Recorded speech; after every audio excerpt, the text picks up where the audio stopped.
Question है match the list 1 and list 2 and select the correct answer from the quotes given below. निम्न सूची 1 सूची 2 के साथ सम्मिलित कीजिए और दिए गए कूट से उत्तर चुनिए। यहाँ पर दो लिस्ट दी हुई हैं, लिस्ट 1 और लिस्ट 2। लिस्ट 1 में कुछ लैंडफॉर्म्स दिए हुए हैं जैसे लोएस, स्पिट्स, आउटवाश प्लेन और नेचुरल लीवीज।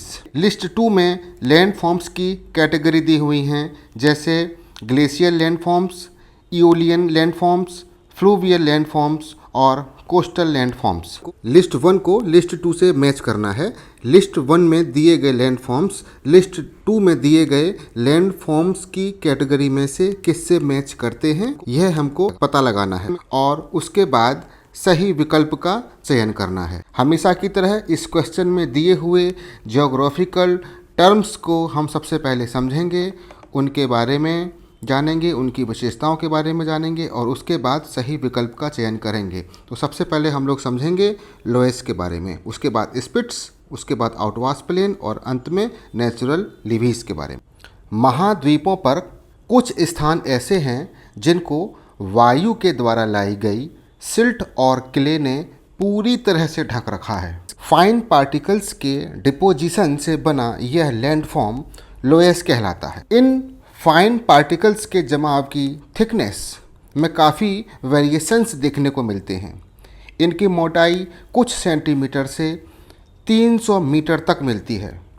लोएस की संरचना में होमोजेनिटी मिलती है। लोएस का जमाव अनस्ट्रेटिफाइड होता है, अर्थात इस जमाव में लेयर्स या परतें नहीं मिलती हैं। लोएस बहुत मुलायम होती है, भुरभुरी होती है। लोएस का रंग हल्का पीला होता है। इस चित्र में आप लोएस के जमाव को देख सकते हैं। लोएस की परतों का जमाव दो प्रकार से होता है, पहला विंड्स के द्वारा और दूसरा ग्लेशियर्स के द्वारा। अधिकांश लोएस का निर्माण विंड ब्लोन डस्ट के द्वारा हुआ है। विंड्स के द्वारा लोएस का जमाव डेजर्ट्स के किनारे वाले भागों में होता है, जैसे एशिया में गोबी मरुस्थल के साउथ ईस्ट में स्थित चीन के लोएस पठार का निर्माण विंड ब्लोन डस्ट के जमाव से हुआ है। गोबी मरुस्थल के ऊपर से गुजरने वाली हवा फाइन क्ले साइज्ड पार्टिकल्स को अपने साथ लेकर उड़ जाती है। मरुस्थल से दूर हवा में मौजूद नमी इन फाइन पार्टिकल्स को नीचे धरातल पर बैठा देती है। चीन के स्टेपी भाग की घासें तथा अन्य पौधों की जड़ें इन फाइन पार्टिकल्स को जमीन पर जमा होने में मदद करती हैं। इस क्रिया की पुनरावृत्ति और लगातार फाइन मटेरियल्स के जमाव से लोएस का निर्माण होता है। ग्लेशियर द्वारा अपर्दन से विभिन्न आकार वाले चट्टानों के टुकड़े तथा फाइन पाउडर्ड मटेरियल प्राप्त होता है। ग्लेशियर के स्नाउट अर्थात ग्लेशियर का वह सबसे अगला हिस्सा जहां से ग्लेशियर पिघलना शुरू होता है। ग्लेशियर के स्नाउट से निकलने वाली streams in fine powdered materials को ग्लेशियर के अंतिम भाग में जमा कर देती हैं और यह जमाव लोएस कहलाता है। इस वर्ल्ड मैप में हम लोग देख सकते हैं, यहाँ ग्रीन कलर से अमेरिका में, अर्जेंटीना में, अलास्का में, सेंट्रल यूरोप के पार्ट्स में, रसिया में, चाइना में और यहाँ न्यूजीलैंड में लोएस के जमाव पाए जाते हैं। सेंट्रल यूरोप के जो लोएस हैं यहाँ पर इस स्थान पर इनका निर्माण ग्लेशियर से हुआ है, जबकि अमेरिका के ग्रेट प्लेन्स के लोएस का निर्माण विंड से भी हुआ है और ग्लेशियर से भी हुआ है। लोएस मिनरल रिच होते हैं, इसलिए लोएस पर बहुत ही उपजाऊ मिट्टी का निर्माण हुआ है। इस मिट्टी में कृषि के लिए आवश्यक मिनरल्स पाए जाते हैं। यह मिट्टी वेल ड्रेन्ड होती है।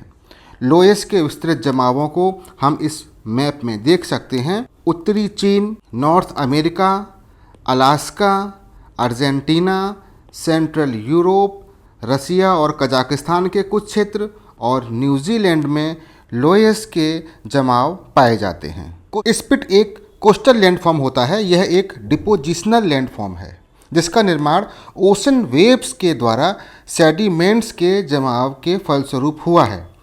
यह तटों पर डिपोजिशन की प्रक्रिया द्वारा बने बार या जिसको हिंदी में रोधिका कहते हैं का ही एक रूप होता है। स्पिट नैरो तथा एलोंगेटेड रिज की तरह होता है, अर्थात सकरे और लंबे कटक के समान होता है। स्पिट का एक भाग मेन लैंड या हेडलैंड से जुड़ा हुआ होता है, जबकि दूसरा भाग या दूसरा सिरा समुद्र की ओर प्रक्षेपित होता है। सामान्यतः इनका समुद्र की ओर का भाग मुड़ा हुआ होता है। इस इमेज में हम देख सकते हैं कि ये मेन लैंड या हेडलैंड के आगे एक लंबा और सकरा लैंडफॉर्म दिखाई दे रहा है। यह रिज ही स्पिट कहलाता है। स्पिट का निर्माण लॉन्ग शोर करेंट्स तथा लॉन्ग शोर ड्रिफ्ट के कारण होता है। स्पिट्स लॉन्ग शोर ड्रिफ्ट की दिशा में ही अपना विस्तार करते हैं। खाड़ी के मुख पर प्रायः स्पिट्स देखने को मिलते हैं। इस इमेज को देखें तो यह भारत के पूर्वी तट पर स्थित चिल्का झील है और चिल्का झील के पूर्व में यहाँ पर बंगाल की खाड़ी है। चिल्का झील को बंगाल की खाड़ी से अलग करने वाली ये स्पिट यहाँ पर बनी हुई है इस तरीके से। एक स्पिट ये है और दूसरी स्पिट ये बनी हुई है। आउटवाश प्लेन को सैंडोर भी कहते हैं, SANDUR। यह एक ग्लेशियो फ्लूवियो लैंडफॉर्म है, GLACIO ग्लेशियो FLUVIO लैंडफॉर्म। यह एक डिपोजिशनल प्लेन होता है। इसका निर्माण ग्लेशियल टर्माइनस या स्नाउट SNOUT, ये है स्नाउट, ये एरिया, ये जो ग्लेशियर का अंतिम भाग है जहाँ से ग्लेशियर पिघलना शुरू कर देता है, इसको ग्लेशियल टर्माइनस या स्नाउट भी कहते हैं। तो आउटवाश प्लेन का निर्माण जो है वो ग्लेशियल स्नाउट से निकलने वाली स्ट्रीम्स के द्वारा होता है। यह स्ट्रीम्स विभिन्न आकार वाले ग्लेशियल सेडिमेंट्स जैसे gravels, sand, silt, clay sized particles को साथ लेकर आती हैं। यह स्ट्रीम्स रास्ते में पड़ने वाले टर्मिनल मोरेन, देखिए यहाँ पर ये है टर्मिनल मोरेन, इस ग्लेशियर के पिघलने से यहाँ पर ये स्ट्रीम्स निकल रही हैं और यह स्ट्रीम्स अपने साथ ग्लेशियल सेडिमेंट्स को ला रही हैं और आगे टर्मिनल मोरेन्स का भी इरोजन करते हुए चलती हैं। टर्मिनल मोरेन्स के इरोजन से भी पदार्थों को प्राप्त करके आगे की ओर बढ़ती हैं और टर्मिनल मोरेन्स के आगे या टर्मिनल मोरेन्स के सामने यहाँ पर इन सेडिमेंट्स का जमाव एक प्लेन के रूप में कर देती हैं।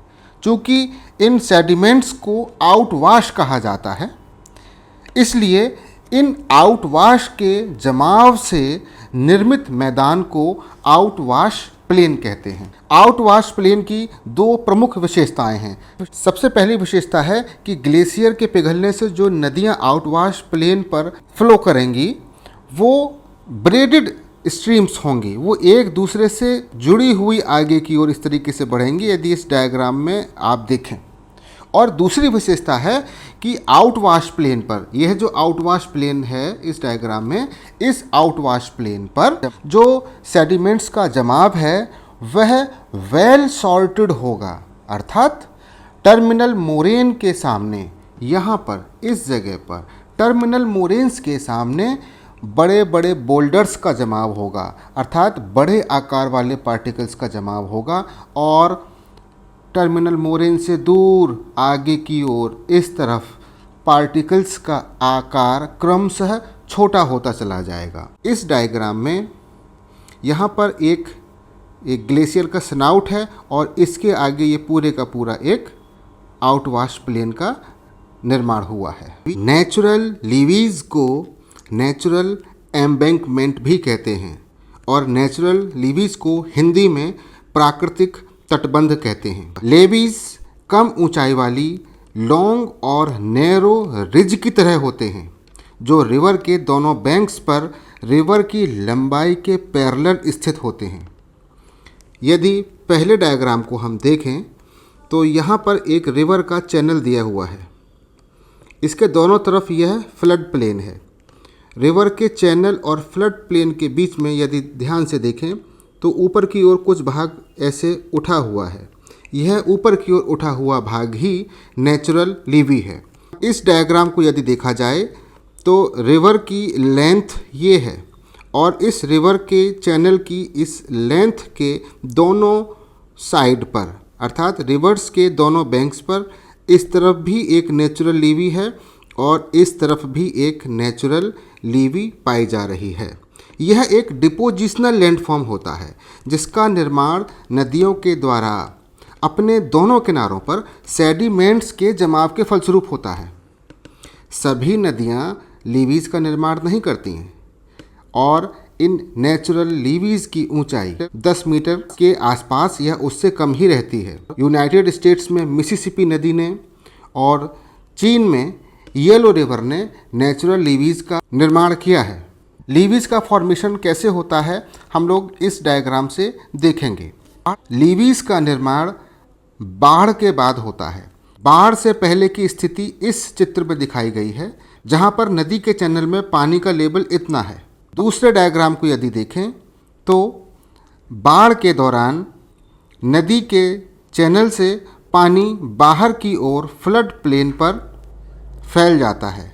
यहाँ याद रखिएगा जब तक नदी का जल इस चैनल के अंतर्गत रहता है तब तक तो उसके बहाव का वेग काफ़ी अधिक होता है, लेकिन जैसे ही यह जल बाहर की तरफ फ्लड प्लेन पर फैल जाता है बाढ़ के दौरान, वैसे ही इसकी स्पीड स्लो हो जाती है और स्पीड स्लो यदि हो जा रही है तो नदी की लोड को कैरी करने की कैपेसिटी या अवसाद को बहाकर ले जाने की जो क्षमता है उसमें कमी आ जाती है।